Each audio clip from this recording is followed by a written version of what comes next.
Reka mbasuhuze kandi mbifurize kugira ibihe byiza, twizere ko mwiriwe neza aho mwiriwe hose no mu byo mwiriwemo, hanyuma kandi birumvikana ku rundi ruhande nabo biba bitagenze neza ni ukwihangana.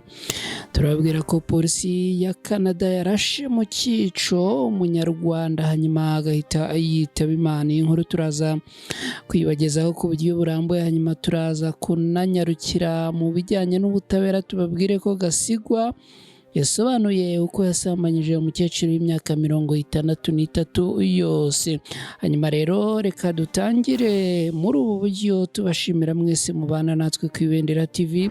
Birumvikana kandi tuba dushimira by'umwihariko mu mwakoze subscribe, ari nako dukomeza kubashimira cyane tubifuriza kugira umugisha kubwo kubana natwe umunsi ku munsi. Hanyuma rero turababwira ko namwe mutarakora subscribe kuri channel yacu ari ikaze, kandi birumvikana iyo wakoze subscribe kuri channel yacu ntago gushaka no kugera kuri izi nkuru tubagezaho bigutwara umwanya. Nitwa na Cretine Ntirushwa, rero ikaze.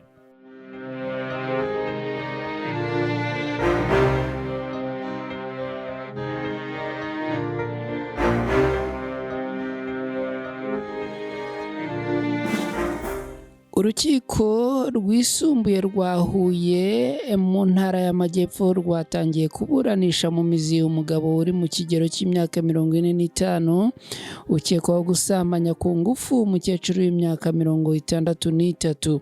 Uregwa avuka mu murenge wa Mukingo mu karere ka Nyanza, akaba ngo yemera ko yasambanyije uriya mukecuru ariko babyumvikanyeho. Ubushinjacyaha burarega Gasigwa Yasoni uri mu kigero cy'imyaka 45 wo mu kagari ka Cyerezo mu murenge wa Mukingo mu karere ka Nyanza mu ntara y'Amajyepfo icyaha cyo gukoresha undi imibonano mpuzabitsina ku gahato. Ubushinjacyaha buvuga ko ubwo Yasoni yari avuye mu kabari yasinze yahuye n'umukecuru w'imyaka 63 wari uvuye gusura umuturanyi, amukurura mu rubingo nuko aramusambanya. Uhagarariye ubushinjacyaha yagize ati kubera kumukurubana umukecuru yazanye ibikomere ku matako, azana amaraso no mu myanya ye y'ibanga. Ubushinjacyaha bukomeza buvuga ko icyo gihe nyuma y'ibyo umukecuru yahise ajya kumuregera amutwara sibo, hari n'abatangabuhamya bamushinja ko bamubonye. Ubushinjacyaha buvuga ko raporo ya muganga yagaragaje ko uyu mukecuru yasambanyijwe ndetse yari afite ibikomere mu myanya ye y'ibanga. Ubushinjacyaha buvuga ko uyu mugabo Gasigwa Yasoni akwiye guhanishwa igifungo cy'imyaka 15 n'ihazabu ya miliyoni 2 y'amafaranga y'u Rwanda, kandi iki gihano kitagomba no kugabanwa kugira ngo bibere n'abandi isomo.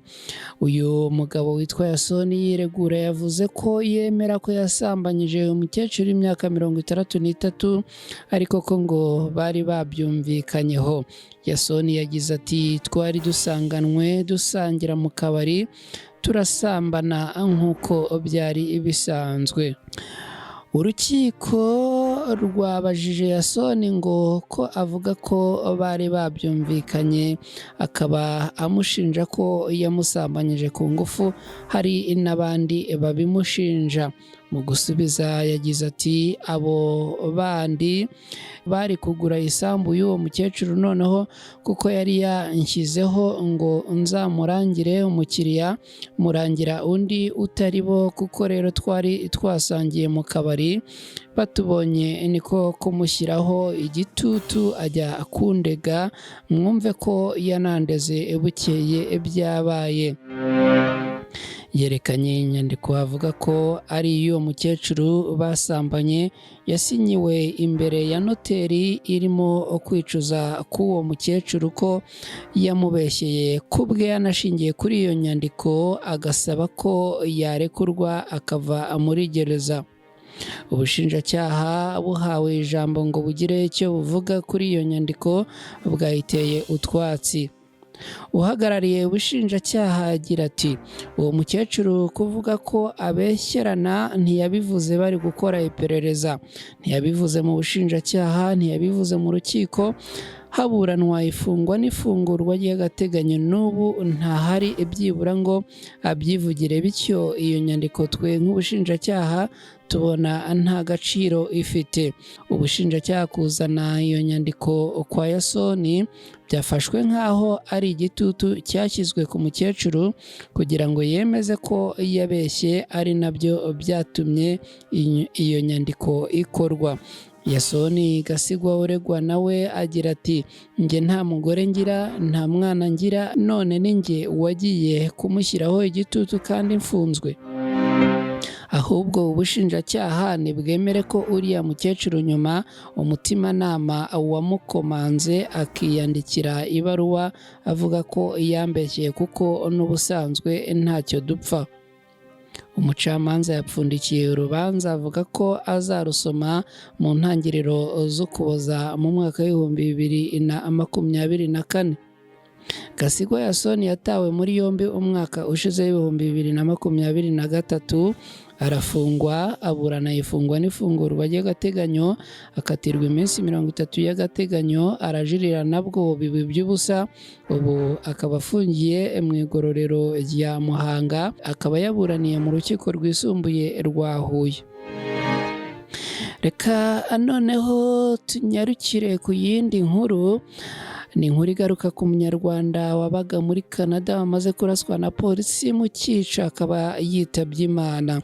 Umunyarwanda witwa Kabera Erikson ku cyumweru yitabye Imana aguye mu bitaro byo mu ntara ya Ontario muri Canada nyuma yo kuraswa na polisi yo muri iki gihugu. Ku wa gatandatu tariki 9 Ugushyingo muri uyu mwaka nibwo Kabera wari ufite imyaka 43 y'amavuko yarasiwe mu nyubako yitwa Hamilton Apartment.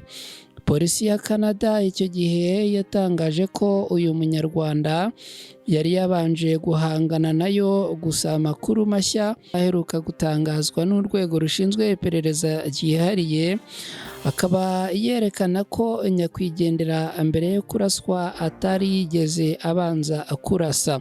Kabera araswa kandi hari umwe mu bapolisi ba Canada bakomeretse, gusa amakuru aturuka muri iki gihugu avuga ko uyu yamaze gusezererwa mu bitaro bijyanye no kuba yari yakomeretse byoroheje.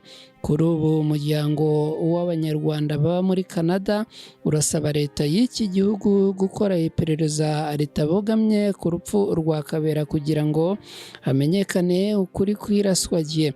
Alain Patrick Ndengera uyobora uyu muryango yagize ati njye nka perezida w'uyu muryango muri Canada ndasaba ubuyobozi bwa Canada ko habaho iperereza rinyuze mu mucyo, ukuri kose kukajya ahagaragara. Niba hari abakoze amakosa mu bapolisi bajye mu nkiko bisobanure. Ndengera yagaragaje ko Kabera yacishaga make kandi agaharanira iterambere ry'umuryango w'Abanyarwanda baba muri Canada. Kugeza ubu abashinzwe iperereza 6 n'abahanga 2 mu gusesengura ibimenyetso bya gihanga bari gukora iperereza ku rupfu rw'uriya munyarwanda, bakaba nta kuri barabasha kugaragaza ku ntandaro y'urupfu rwe bijyanye n'uko bagikusanya ibimenyetso. Icyakora hari amakuru avuga ko polisi ya Canada mbere yo kurasa Kabera yamwitiranyije n'undi muntu nyuma yo gutabazwa n'umuturage n'ishami rya gisivile ryayimenyesheje ko hari umugabo uri kwitwara mu buryo buteye ubwoba. Kuri uyu wa mbere byitezwe ko umurambo wa nyakwigendera ariwe Kabera ujyanwa mu bitaro by'i Toronto gukorerwa isuzuma ryimbitse kugira ngo mu by'ukuri habe hagaragazwa icyishe nyakwigendera. Ni inkuru rero ibabaje iteye n'agahinda. Hanyuma rero ku Ibendera TV, tukaba tumwifuriza iruhuko ridashira, ari nako twihanganisha abo mu muryango we ndetse by'umwihariko n'abo mu muryango w'Abanyarwanda babarizwa muri kiriya gihugu cya Canada.